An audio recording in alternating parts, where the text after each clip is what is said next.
Shout out to SeatGeek for sponsoring this video. SeatGeek is the best place to buy tickets online. Use my code FOOLISH for $20 off your first purchase.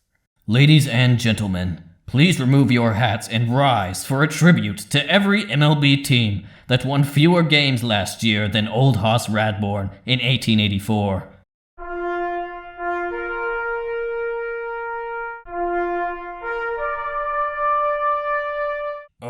Oh, that's it. Okay now. Ladies and gentlemen, please remain standing for a tribute to every NBA franchise that has never won as many games in the season as Old Hoss Radbourn in 1884.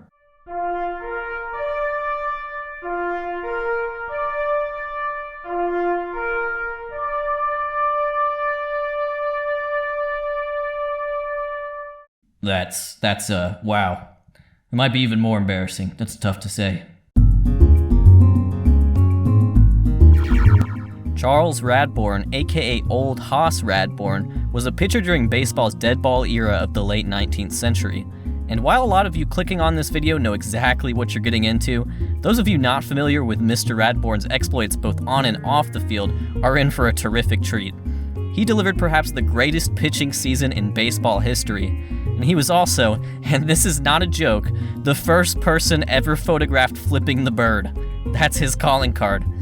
And while Old Hoss Radbourn was the first pitcher to figuratively flip the bird, we all know Randy Johnson was the first pitcher to literally flip okay, I'm sorry. I won't do it. Anyways, by the end of this video, my wish is that this cantankerous brute will be your favorite ball player, or your money back! Foolish Baseball is unable to provide refunds for viewers in the United States, Canada, United Kingdom, Australia, Germany, Wakanda, or Dagobah. Please allow 8 to 10 years for transaction to process. Jeff Locke is the best pitcher on the planet. Guaranteed! Ah, yes. 1880. I remember it well. Rutherford B. Hayes was the president, pitchers tossed underhand, and the best hitter in baseball was a young man by the name of Julio Franco. Of course, in 1880, Old Hoss Radbourn was a young Hoss Radbourn, and at age 25, he had just signed on to play a season with the National League's Buffalo Bisons. Buffalo Bisons? I thought the plural of bison was, forget it. I'm going to use some period-appropriate 1800s curses here, so cover your ears. Old Hoss Radbourn was in spring training with the Bisons, and he, like a complete fopdoodle, went ahead and injured his glorious pitching shoulder. He was unable to take the mound and died 6 days later.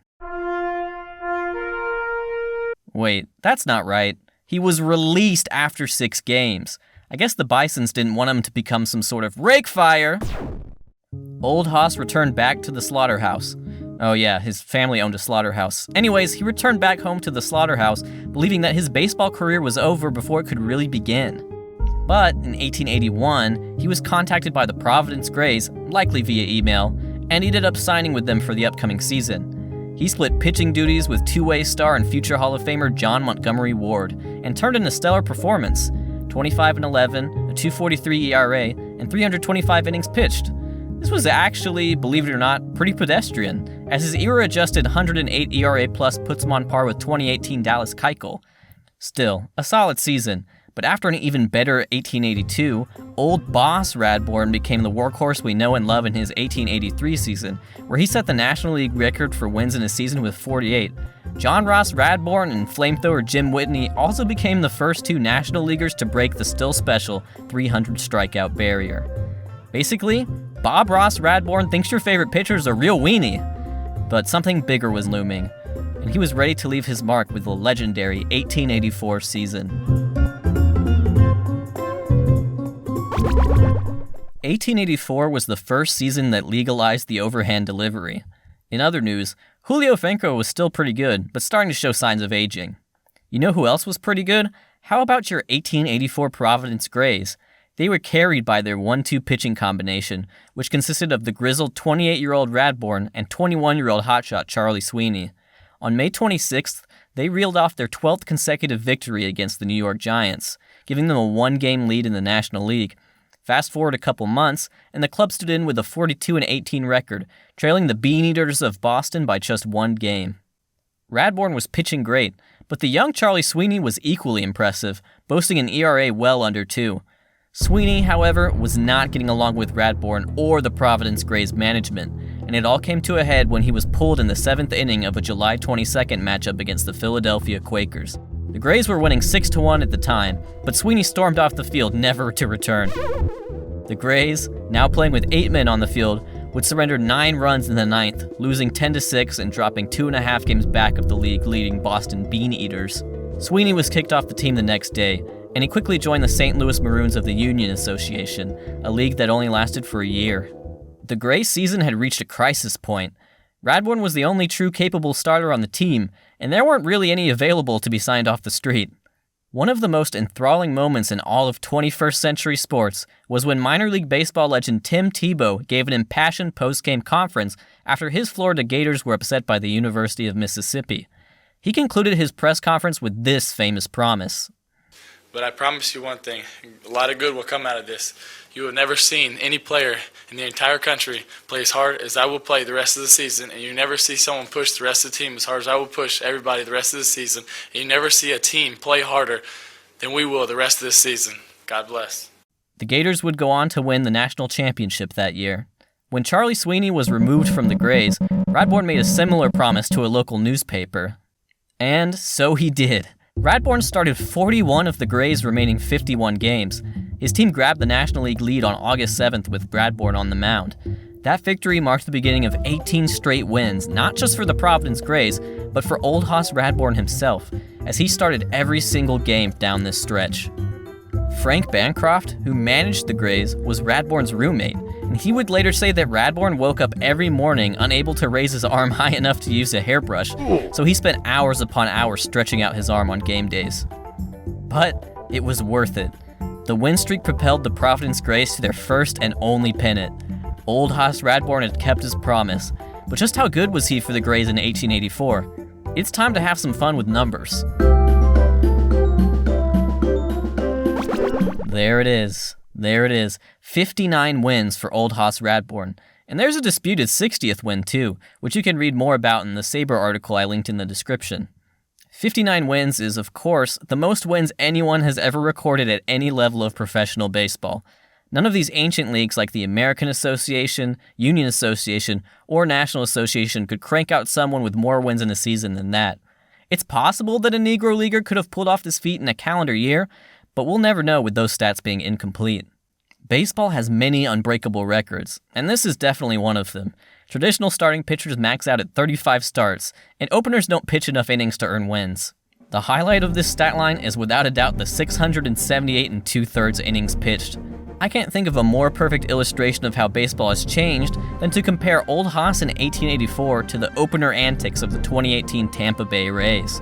The Rays had 8 pitchers last year who started at least 8 games, and the innings pitched of all those pitchers combined still trails Radbourn by a considerable margin, and those guys had 128 starts to unseat him. Radbourn's 1.38 ERA wasn't just insane now, it was also insane for his time, with an era-adjusted 205 ERA plus to back him up. That means he was twice as effective at run prevention as the average pitcher from this time. All in all, Radbourn's 1884 destroys pretty much every live ball era record you can throw at it. And he wasn't finished yet.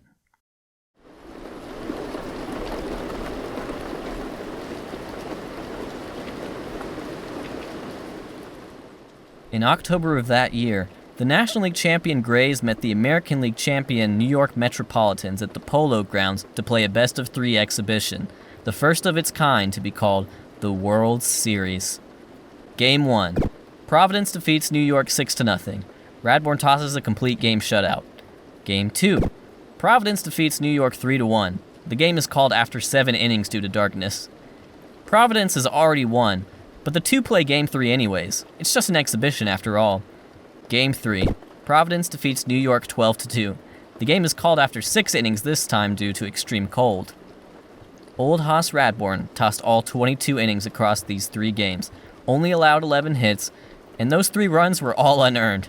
After dominating the National League, Radbourn has brought his legendary season to a perfect conclusion. He has single-handedly won the first World Series. So, how did the rest of his career go?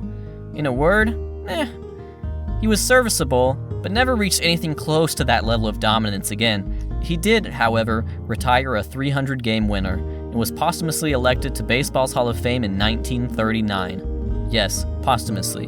Like many people in the 19th century, Radbourn died young. He was just 42 when he shuffled off this mortal coil. But let's just take away the fact that we can talk about his exploits 135 years later. It's a reminder that legends never die. Plus, you can always just tweet at him. He's very active on that website for a guy who died in 1897, so you can follow him at Old Hoss Radbourn. And while you're at it, also follow me at FoolishBB. Speaking of following, I'm not sure if you guys are aware, but this year's baseball season is just getting started. You won't see Old Hoss Radbourn out there on the mound, but if you want to go to some games and see your favorite team, SeatGeek has you covered. SeatGeek is an app that makes ticket buying ridiculously easy. Whether it's a sporting event, concert, or show, SeatGeek has you covered. They rate each ticket deal on a scale of 1 to 10, so you can get steals easier than a speedy leadoff hitter. You can also browse photos from each vantage point, so you'll know exactly what your view looks like before you even click purchase. So, if you want to catch a ball game this season and support the channel, use my code FOOLISH for $20 off your first purchase. Once again, big shout out to SeatGeek for sponsoring this video.